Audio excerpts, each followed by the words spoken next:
Our next inductee from South Carolina, David Knuckles.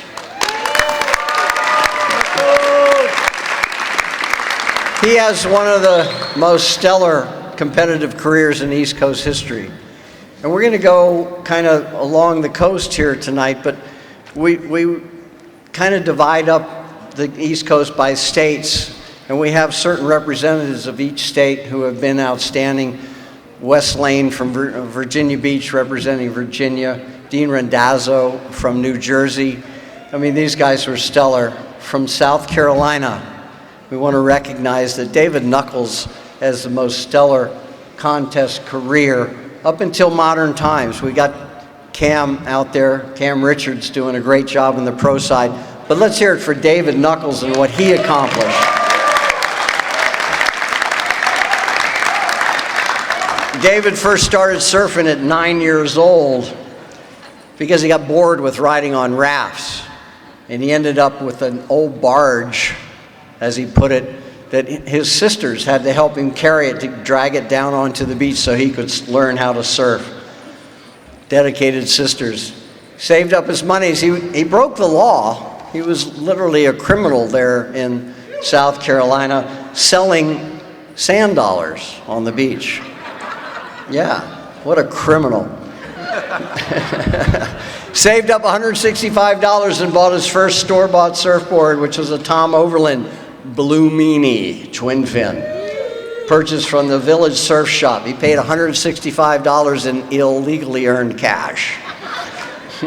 His local surf break was the Sandpiper Hotel and Dunes Club, but he really loved traveling to Hatteras for the events that he competed in and for camping out there in the campground around the campfire. But David, and what I just had a conversation with David, I don't know him well, we chatted a couple times, but this guy's a straight shooter. Not involved with drugs and alcohol. He was in bed early at the campground and dawn patrolling. He was going to win no matter what. So David Knuckles put his nose to the grindstone from the very beginning, surfing as much as possible. His first contest was the Ocean Drive Pier ESA contest. He won that.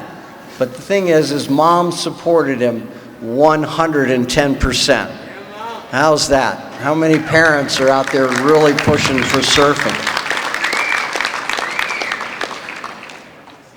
He worked with his friends. They surfed a lot. They trained. They pushed each other.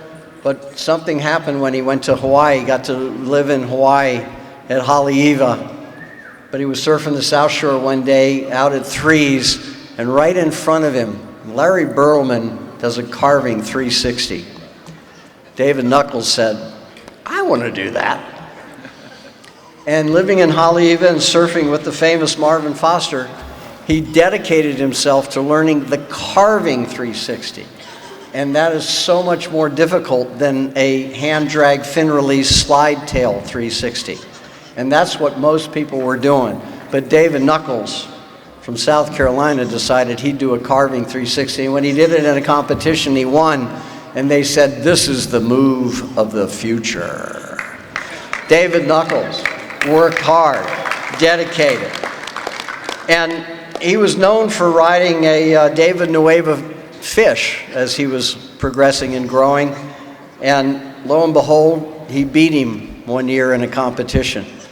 David Knuckles, 6-time ESA champion in boys, juniors, and men's division.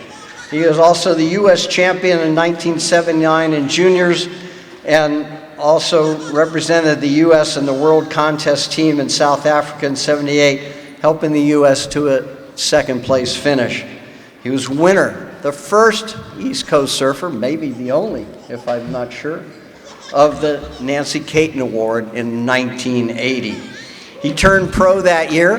His first professional win was at the Record Bar Pro in Wrightsville Beach, North Carolina in 1982.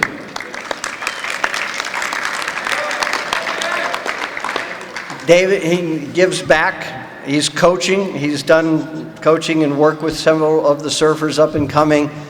And it is my honor to introduce from South Carolina the best surfer, competition-wise, from South Carolina to this date, David Knuckles.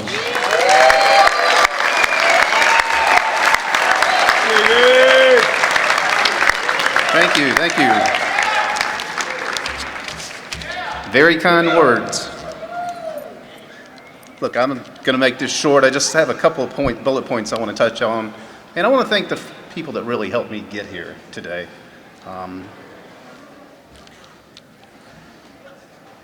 Again, I want to, one more time, mention my mother. I did have the best surf mom there is. There's 5 kids in my family, and she was outstanding. I mean, she would take me to every contest.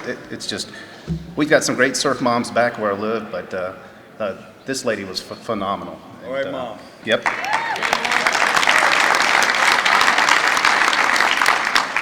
I'd like to thank Dale Schau with Sundancer Surfboards. He really brought me under his wing. We traveled up and down the East Coast. He had a David Knuckles model. He did a lot for me back in the day. And a big shout out to Dale. I want to thank you, Dale, wherever you are. My first team board, I don't know if you noticed the picture, but it was a Heritage surfboard. It was Dan Heritage that pulled me to the side.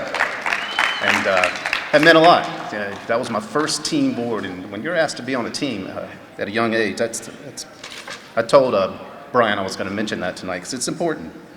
A big shout out to Jack Crosby and Kelly Rhodes for showing me Hawaii.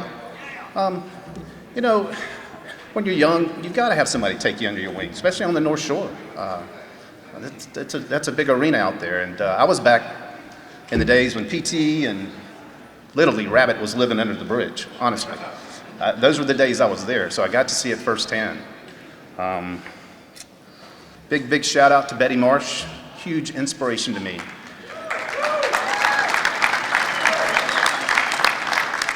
Betty used to write me handwritten notes before big competitions, just a word of encouragement.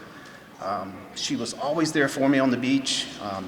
Betty was just a very supportive lady, and she went out of her way to make sure that you're not only good in the water, but you got to be good out of the water. And that's what she instilled in me. And my wingman, I know Kelly Richards is in the house, but between the two of us, we've been giving back to these kids. We mentor these kids. We take 20 of them to Puerto Rico, and we sit down and talk to them about girls and drugs and school. And the social pressures on these kids are phenomenal. But we're really trying to give back to the youth, and I think Phil Jackson's doing a great job with Surf Dreams Foundation as well. We're giving back. I got to mention Doc. Doc he took me under his wing as well. I actually flew to Texas as a 12-year-old as a son to that U.S. Championships. Doc was fearless. And I'll just give you one little quick story about Doc. We're in Texas, we're in the room, and Ricky Rasmussen and his posse would come over every night for a rat tail fight. And Doc would just hold his arms up and let them crack him. And then when Doc would hit you with a rat tail, you would know it. And we didn't see Raz after that first night. But I got to mention Doc, because he was outstanding. He was just unbelievable. You know, I'm young. I'm bussing tables, and I'm trying to drive to Florida. And it's just, you don't have the money back then as a kid. And there was always one guy that would always approach me on the beach, and it was Johnny Futch. He would always ask me, do you have a place to stay? You can park in my driveway. But he was always there for me, and I just wanted to thank Johnny. It meant a lot to me. Johnny. Speaking of Johnny Futch, this was a big moment in my life. Johnny and Pat were pulling away from the pack. Pat Mulhern and Johnny, they were surfing faster than us. They were doing things that we weren't doing. And I couldn't compete with that. I just was frustrated with my equipment, and so I reached out to Pete Dooley. I said, Pete, I'm in trouble. I said, Pete, I'm not surfing as fast as these guys, and I need help. Pete goes, I got it figured out. He goes, I'm making this new twin fin, pinched rails, it's a dome deck, and I'm hiding the foam in the stringer. He goes, it's a rocket ship. I said, Pete, can I be on your team? I said, I've got to make a change in life, turn pro, and I need the equipment. Well, lo and behold, Pete pulled me right in, made me boards, and I won a lot of contests on Pete's boards. But I'm very grateful, Pete, for you doing that.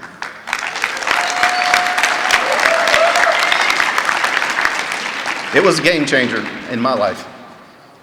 I've got to get a shout out to John Griffin.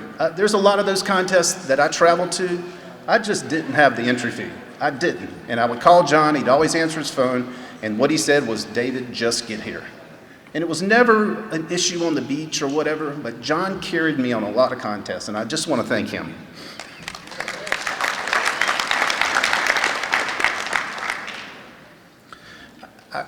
Hatteras was my apex in my career growing up. I thought it was the best contest on the East Coast.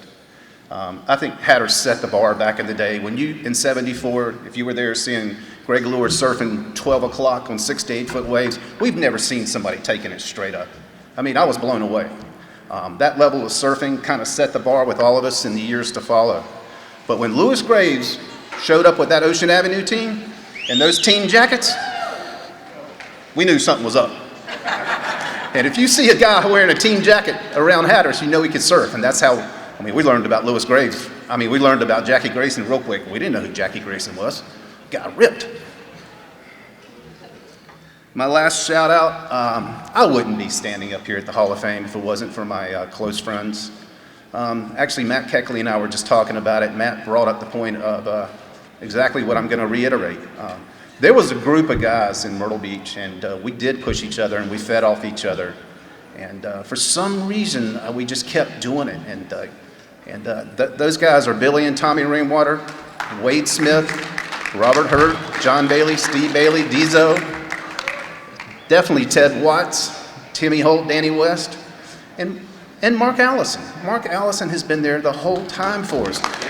He helped me with my O'Neill sponsorship, with a wetsuit sponsorship. Just a big shout out to him. I'd like to thank my beautiful wife, Susan, for 25 years supporting me. And the biggest shout out tonight is I would not be here if it wasn't for Matt Keckley nominating me. Thank you, Matt.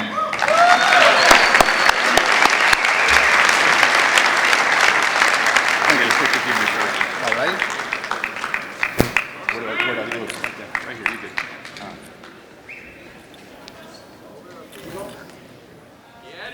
Hang on, let me get these old man glasses on.